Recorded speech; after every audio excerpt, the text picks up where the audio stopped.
Hello guys! Hello! Earth signs, Virgo, Capricorn, and Taurus, welcome dito sa aking channel. Kapalaran 888, Earth signs, Virgo, Capricorn, and Taurus. I hope na makuha mo yung energy. Ito ay general reading, so pasensya na kung may mga naririnig kayo sa background ko. Okay. Unexpected income. Okay, mature woman.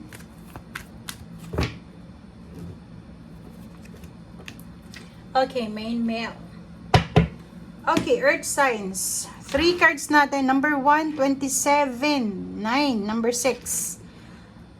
Nakikita ko sir dito, isang lalaki, pero pwede naman tong babae. Kasi wala naman na gender ang ating tarot. So, it's either mature woman, mature man, mature individual, or isang mature na lalaki, mature na babae. Basta kung ano man ito, sinasabi ng baraha sa'yo dito na may posibilidad na unexpected na income, help, or kung ano pa man. So, if ikaw yan, bata ka man or medyo may edad na, kasi mahirap sabihin kasi sa tarot, kasi kahit sabihin ng baraha dito na mature woman, walang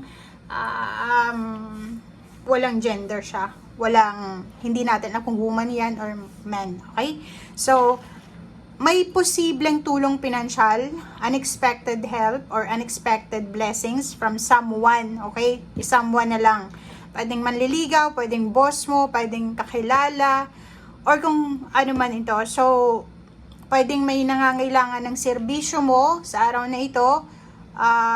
Kailangan mong gawin siya, babayaran ka, or posibleng tulong financial. So, if ever man may kailangan kang tulong, so, sabi ng baraha sa'yo dito, possible siya, posible na darating sa'yo. Okay? Nakikita ko rin sa'yo dito na may posible kang mamimet, may makikilala ka, pwedeng lalaki, babae, matanda, bata pa, or kung sino man siya sa buhay mo, or kung sino man siya na gustong ibigay sa'yo ng ating universe, mamimet mo siya, pwedeng tutulungan ka niya. Okay? Yan. Or pwedeng siya ang maging susi sa mga katanungan mo, sa mga burdens mo, or sa kung ano pa man.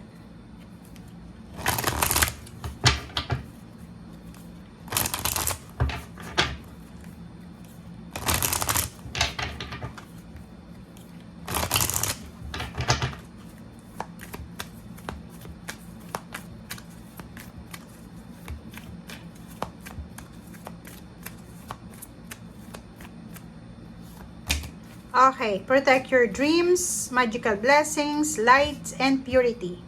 Okay guys, so nakikita natin dito, may earth signs, Virgo, Capricorn, and Taurus na may possible talaga ditong biyaya, magic na darating sa'yo. Ano man ang pinagdadaanan mo sa ngayon, you are being assisted by magical fairy blessings. So, may blessings ka na matatanggap. Pasensya na kung paulit-ulit yung sinasabi ng baraha, kasi parang etong barahan to, kino-confirm lang ng second deck. Okay? So, magically, milagro, kung ano man siya na magic na posibleng darating sa'yo.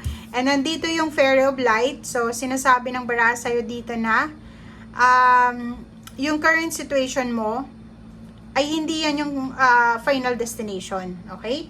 So, ibig sabihin, ano man itong kadiliman, mga confusion na nangyayari sa buhay mo, kung confused ka, ay hindi yan yung final na outcome. Okay? So, purity, as long as nababuti kang tao, as long as na wala kang inaapakan or tinatapakang tao, huwag kang mahihiya, huwag kang matatakot. Okay? Show the world kung ano yung kumbaga kaya mong maibigay. Okay? And yung qualities mo na yan, siya yung magdadala sa'yo doon sa tuktok ng tagumpay.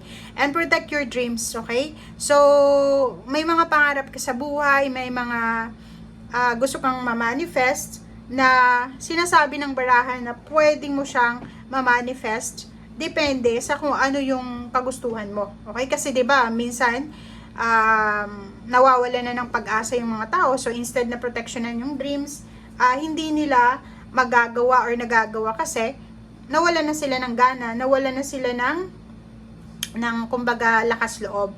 So dito sa barahang to, ano man ang pinagdadaanan mo, ano man yan, masaya ka man, malungkot ka man, or kano pa man, still wag mong aalisin yung motivation sa sarili mo. Proteksyonan mo yung pangarap mo, proteksyonan mo kung ano yung ninanais mo. Umiwas ka din sa mga gulo, sa tukso ng pakikipag-away.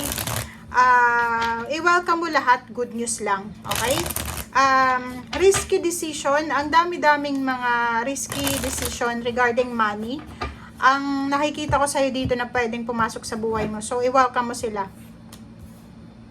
Lump sum of money, guys. And, 'di ba? So, kung nakikita mo yung baraha mo, sabi ng baraha mo sa'yo dito, strength, money, financial strength to eh. So, makakatanggap ka, may paparating sa'yo. Huwag kang mawala ng pag-asa kasi yung iba sa inyo dyan, may mga nanonood na sinasabi, wala naman akong natanggap ngayon.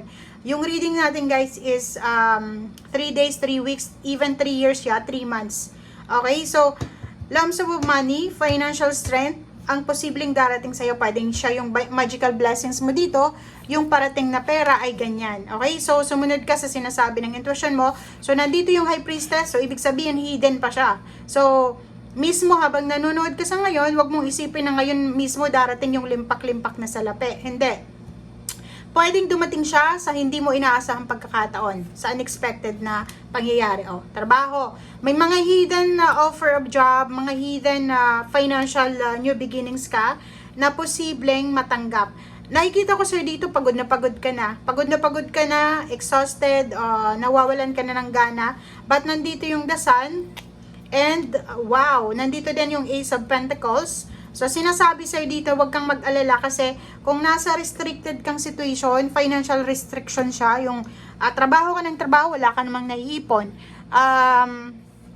Pagod na pagod ka sa trabaho pero walang napupuntahan yung pinagpapaguran mo. Huwag kang mag-alala kasi may magbubukas sa'yo, may magical blessings magbubukas siya na gateway of blessings na pwedeng magdala sa'yo ng happiness, positivity. So, yun, protect your dreams. Yun yung sinasabi ng bara, huwag mong ano man ang pinagdadaanan mo sa ngayon, wag mong isipin na hanggang dyan ka na lang or hanggang dyan yung pangarap mo kasi hindi natin alam yung milagro. Kaya nga 'di ba, bilog ang mundo. Ngayon nasa ilalim ka, ngayon nasa ibabaw ka, pero iikot yung mundo, 'di ba? So 'yun, positive.